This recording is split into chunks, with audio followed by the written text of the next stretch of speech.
A paz do Senhor Jesus Cristo, meus irmãos. Eu sou o presbítero João de Deus. Faço parte da 4ª região da Igreja Evangélica Pentecostal Brasil para Cristo, na congregação de Valparaíso de Goiás, etapa D, sob a direção do pastor Juarez. Continuando a leitura do segundo livro de Crônicas, no capítulo de número 3, faremos hoje a leitura dos versos de número 1 até o verso de número 9. O restante nós faremos no próximo comentário. O texto diz assim: Começou Salomão a edificar a casa do Senhor em Jerusalém, no monte Moriá, onde o Senhor aparecera a Davi, seu pai, lugar que Davi tinha designado na ira de Ornã, o Jebuseu. Começou a edificar no 2º mês, no dia 2º, no ano 4º do seu reinado. Foram estas as medidas dos alicerces que Salomão lançou para edificar a casa de Deus. O comprimento em côvados, segundo o primitivo padrão, 60 côvados e a largura 20.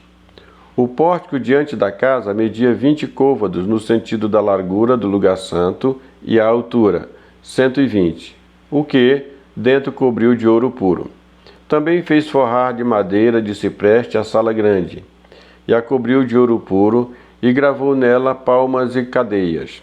Cobriu também de ouro a sala, as traves, os umbrais, as paredes, as portas, e lavrou querubins nas paredes. Fez mais o Santo dos Santos, cujo comprimento, segundo a largura da sala grande, era de 20 côvados, e também a largura de 20. Cobriu-a de ouro puro, do peso de 600 talentos. O peso dos pregos era de 50 siclos de ouro. Cobriu de ouro os cenáculos. Amados, nesse pedaço aqui, nesta parte do 3º capítulo, nós percebemos o cuidado de Salomão. E quando nós olhamos, ele não começou a construir esse templo no primeiro dia do seu reinado. Ele já foi começar lá no 4º ano do seu reinado. Por quê? Porque nesse primeiro tempo ele fez algumas coisas que foram bastante consideráveis, que nós vamos observar aqui agora. Então, no verso 1, diz que começa Salomão a edificar. A impressão é que foi logo, mas não foi. Mas ele traz como referência o local que foi construído, o Monte Moriá. E esse Monte Moriá tem um significado. Foi o local aonde Abraão foi convidado a levar o seu filho para sacrificar. Sendo que na passagem de Abraão não fala Monte Moriá, fala assim, na terra de Moriá. Tá? Esse monte também mais tarde chamado de Monte Sião. A palavra Moriá vem do hebraico, que significa ordenado ou considerado por Deus. E quando nós olhamos Gênesis 22:2, vai encontrar a descrição de como Deus falou com Abraão. E acrescentou Deus: toma teu filho, teu único filho, Isaque, a quem amas, e vai-te à terra de Moriá, e oferece ali um holocausto sobre um dos montes que eu te mostrarei. E é também aonde Davi, lhe aparece a Davi, por ocasião do censo, quando Davi vai fazer sacrifícios para parar a ira de Deus que estava sobre a nação por causa do censo que ele havia feito. Então ele começa a sua edificação no 2º mês do seu 4º ano de reinado.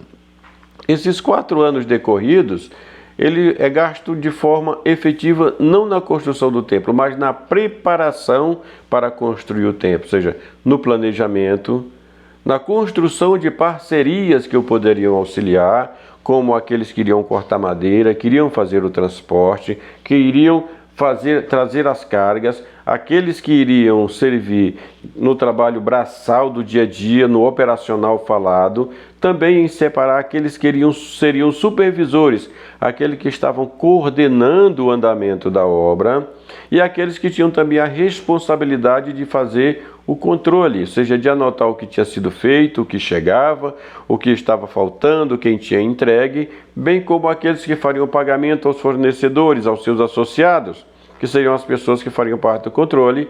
Se não fora isso, hoje não teríamos estas informações que foram compiladas e feitas por eles, por isso nós temos esta riqueza de detalhes. Então, o planejamento, o que fazer, o quem faz, como faz, quem acompanha, como acompanha, é preciso haver mudança. Isso foi feito, foi gasto nesse período de 4 anos para preparar isso.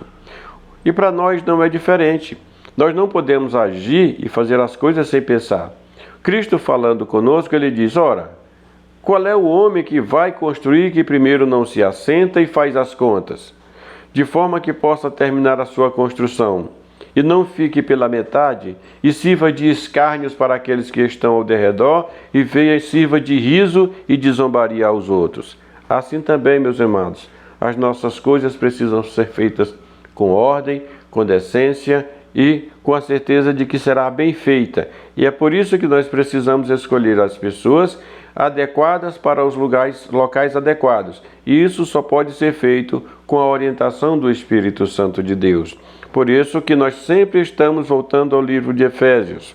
E ele mesmo deu uns para pastores, doutores, outros. Então não é o homem que escolhe, é Deus que escolhe. Aos homens orientados por Deus, cabe obedecer o mandamento de Deus para que a coisa seja feita conforme Ele quer. E ele então constrói, o texto também nos traz todas as medidas, que nós não vamos entrar nisso aqui agora, a respeito das medidas.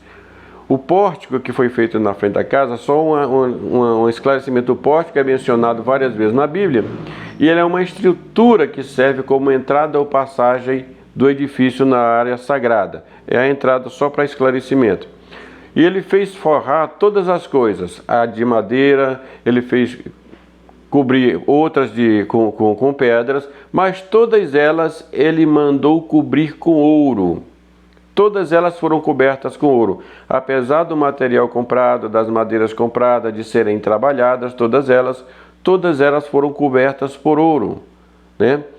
O que isso tem a ver de importante? O ouro é um metal, nós sabemos disso.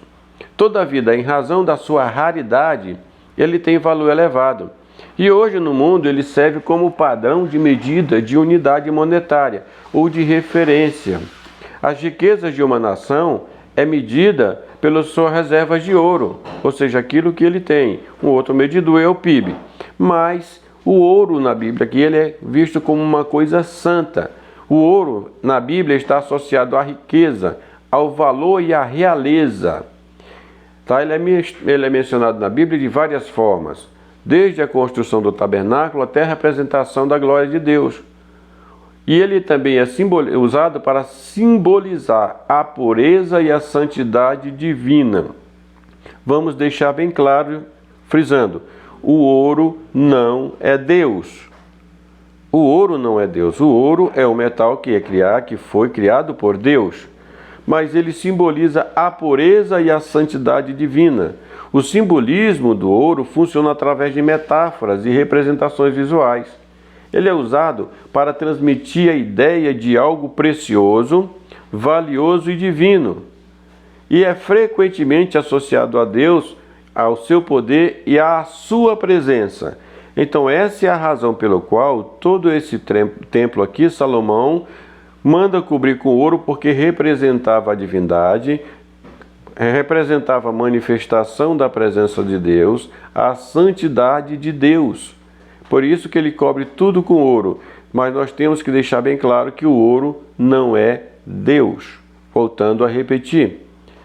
Representa, nos nossos dias, o ouro também, já naquele tempo ali, representava a realeza de Jesus, ressaltando que ele é o rei dos judeus. Então também apontava para Cristo aquele ouro. Mas nós hoje sabemos que o nosso corpo é o santuário do Espírito Santo. Então nós somos a morada de Deus, ou somos a morada do Espírito Santo de Deus. E o livro de 1 Coríntios, lá no capítulo 6, 19 e 20, vai nos dizer o seguinte: acaso não sabeis que o vosso corpo é santuário do Espírito Santo, que está em vós, o qual tendes da parte de Deus, e que não sois de vós mesmos, porque fostes comprados por preço. Agora, pois, glorificai a Deus no vosso corpo.